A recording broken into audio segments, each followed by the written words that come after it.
ዛሬ በኢትዮጵያ ውስጥ በአነስተኛ ወለድ ሊሰጡ የሚችሉ 3 የብድር አይነቶች በዝርዝር በዚህ ቪዲዮ እንመለከታለን።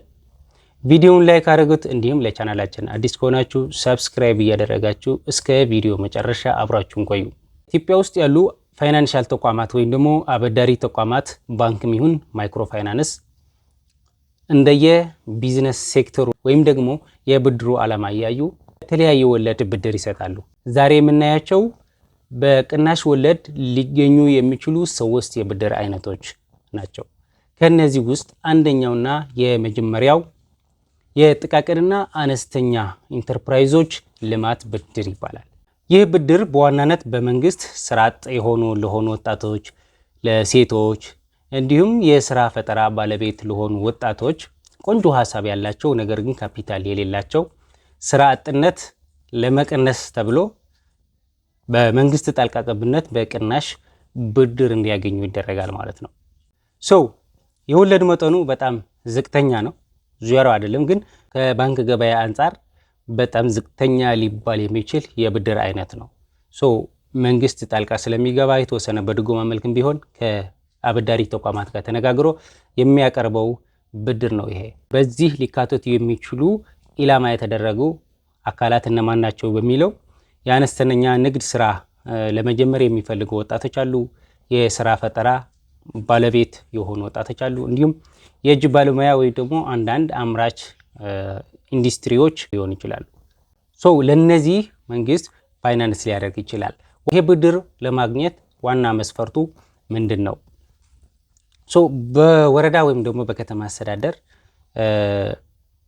የጥቃቅንና አነስተኛ ልማት ቢሮ በመመዝገብ እና የንግድ ስልጠና መውሰድ።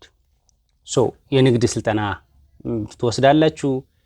የንግድ ስልጠና ማለት ያው ብድሩ በአግባቡ እንድትጠቀሙበት እንዲሁም ብድሩ በአግባቡ እንድትጠቀሙበት የሚያስችል የተጠና ቢዝነስ ፕላን ወይም ደግሞ የተሟላ ቢዝነስ ፕላን በማቅረብ ልታገኙት የምትችሉ ብድር ነው።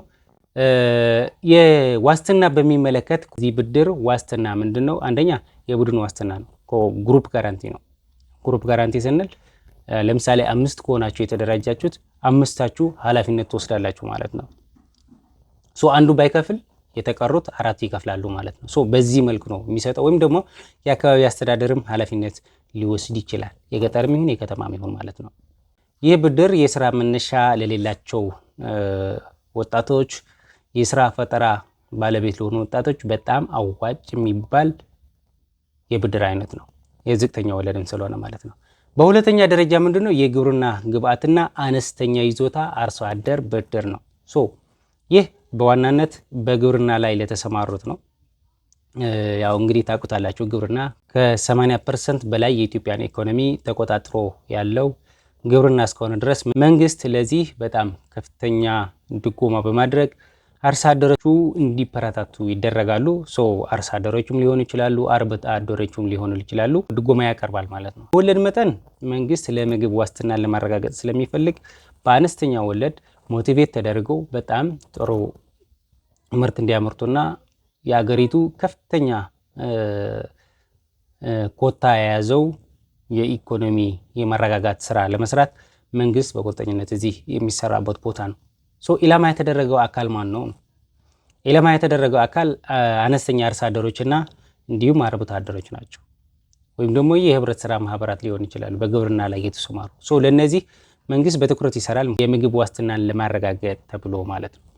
ዋና መስፈርቶቹ ምንድነው? በህብረት ስራ ማህበር ወይም ደግሞ በቀበሌ ደረጃ የአርሶ አደር ማህበር ወይም ደግሞ የአርብቶ አደር ማህበር እንደየአካባቢው መሆን መቻል ነው።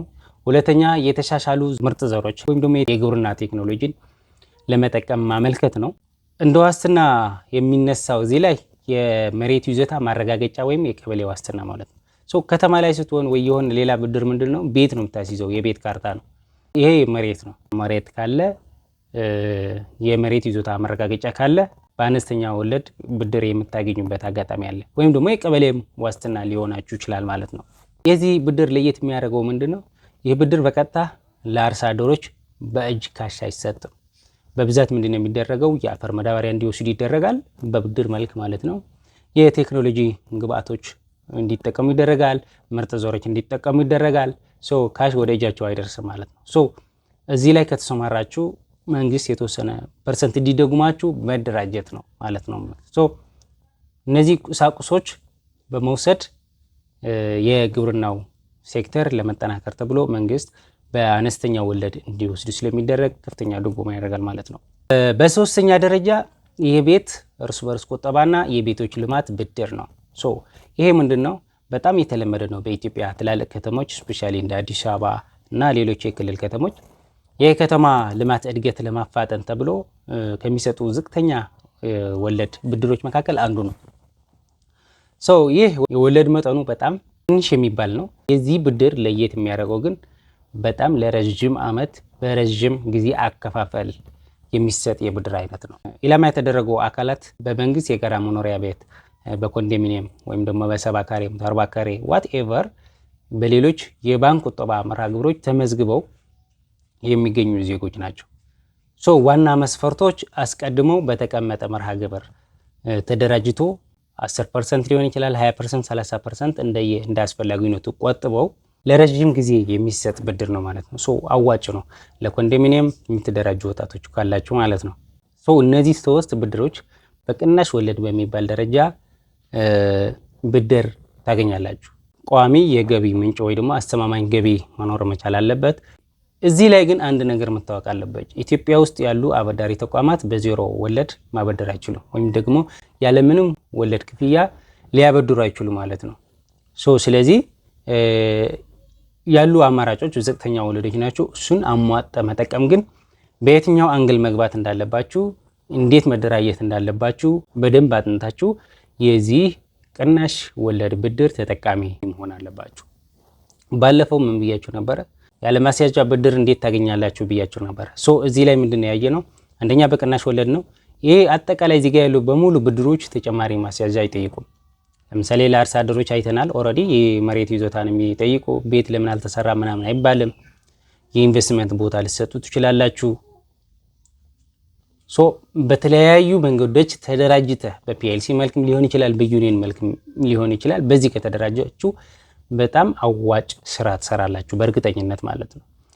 ነገር ግን ከእናንተ ምንድነው ብድር ከመደራችሁ በፊት ስፔሻሊ አንዳንድ ብድሮች ስራ መነሻ ካፒታል የምትጠቀሙባቸው መጀመሪያ ላይ ያየናቸው ጥቃቅንና አነስተኛ ብድሮች አዋጭነቱን አይታችሁ መበደር መቻል አለባችሁ። ብድር ስትበደሩ እንደምትመልሱት እርግጠኛ ሆናችሁ የቢዝነሱ አዋጭነት የምትመልሱት እናንተ እስከሆናችሁ ድረስ በደንብ ሪቫይዝ ማድረግ ይጠበቅባችኋል። ፕላስ ደግሞ የተቋማቱ የሚያበዳሪ ተቋማት ያሉ ውሎች በደንብ አጥኗቸው። ምናልባት ውሎች በደንብ አጥኗቸው ሁሉ በአግባቡ ካላነበብ ነው ምናልባት ጊዜ ስንዝገይ ቅጣቱ ምኑ በደንብ ካነበባችሁት ኦልሬዲ እናንተ በጥንቃቄ እንድትወስዱ ይረዳችኋል ብዬ አስባለሁ። አብራችን ስለቆያችሁ ከልብ አመሰግናለሁ። በቀጣይ በሌላ ቪዲዮ እስክንገናኝ ቸር ቆዩልኝ። ይመቻችሁ።